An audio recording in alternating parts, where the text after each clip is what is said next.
Hello friends, welcome to my YouTube channel career space. আশা করি আপনারা সবাই ভালো আছেন। আজকে এই মুহূর্তে আপার প্রাইমারি শিক্ষক নিয়োগ সংক্রান্ত যে সবচেয়ে গুরুত্বপূর্ণ আপডেট উঠে এসেছে, বিস্তারিত সেই সম্পর্কে আলোচনা করব। তাই ভিডিওটি অবশ্যই সম্পূর্ণ দেখবেন। বন্ধুরা, শিক্ষা সংক্রান্ত ও চাকরি সংক্রান্ত সমস্ত রকমের লেটেস্ট আপডেট আপনারা এই চ্যানেলে পাবেন। তাই চ্যানেলটি এখনই সাবস্ক্রাইব করে রাখবেন এবং পাশে থাকা বেল আইকনটিকে অবশ্যই প্রেস করে রাখবেন পরবর্তী সমস্ত রকম লেটেস্ট আপডেটগুলো সবার আগে পাওয়ার জন্য। এসএসসির চাকরিহারা শিক্ষক উচ্চ প্রাথমিকের শিক্ষক নিয়োগে অংশ নিতে পারবেন, যা জানালো কলকাতা হাইকোর্ট। স্কুল সার্ভিস কমিশনের চাকরিহারা শিক্ষক উচ্চ প্রাথমিকের শিক্ষক নিয়োগে অংশ নিতে পারবেন বলে জানিয়ে দিল কলকাতা হাইকোর্ট। এসএসসির চাকরিহারা এক শিক্ষককে উচ্চ প্রাথমিকের নিয়োগ প্রক্রিয়ায় অংশ নেওয়ার সুযোগ করে দিল কলকাতা হাইকোর্ট। উচ্চ আদালত জানিয়ে দিল ওই শিক্ষক উচ্চ প্রাথমিকের কাউন্সেলিংয়ে অংশ নিতে পারবেন।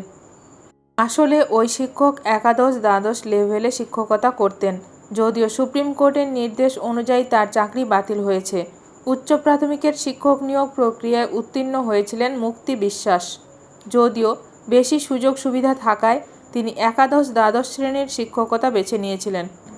এদিকে গত 3রা এপ্রিল এসএসসির প্রায় 26,000 চাকরি বাতিল করে দেয় সুপ্রিম কোর্ট। চাকরি চলে যায় মুক্তিরও, ফলে বাধ্য হয়ে সম্প্রতি তিনি আদালতের দ্বারস্থ হন। মুক্তির আইনজীবী সুদীপ ঘোষ চৌধুরী জানান, সোমবার বিচারপতি সৌগত ভট্টাচার্য নির্দেশ দিয়েছেন আগামী 11 জুন বুধবার ওই চাকরিহারাকে মেধার ভিত্তিতে কাউন্সেলিংয়ের সুযোগ দিতে হবে। আইনি জটিলতায় দীর্ঘদিন উচ্চ প্রাথমিকের শিক্ষক নিয়োগ প্রক্রিয়া আটকে ছিল। এতদিনেও 2016 সালের উচ্চ প্রাথমিকের নিয়োগ প্রক্রিয়া সম্পন্ন হয়নি। এখন আদালতের নির্দেশে কাউন্সেলিং চলছে। আগামী 11 জুন আরও এক দফার কাউন্সেলিং হওয়ার কথা। ওই কাউন্সেলিংয়ের সুযোগ চেয়ে হাইকোর্টে মামলা করেছিলেন মুক্তি। আদালত সেই সুযোগ দিয়েছে। ভিডিওটি ভালো লাগলে অবশ্যই লাইক করবেন। আজকের ভিডিওটি এখানেই শেষ করলাম।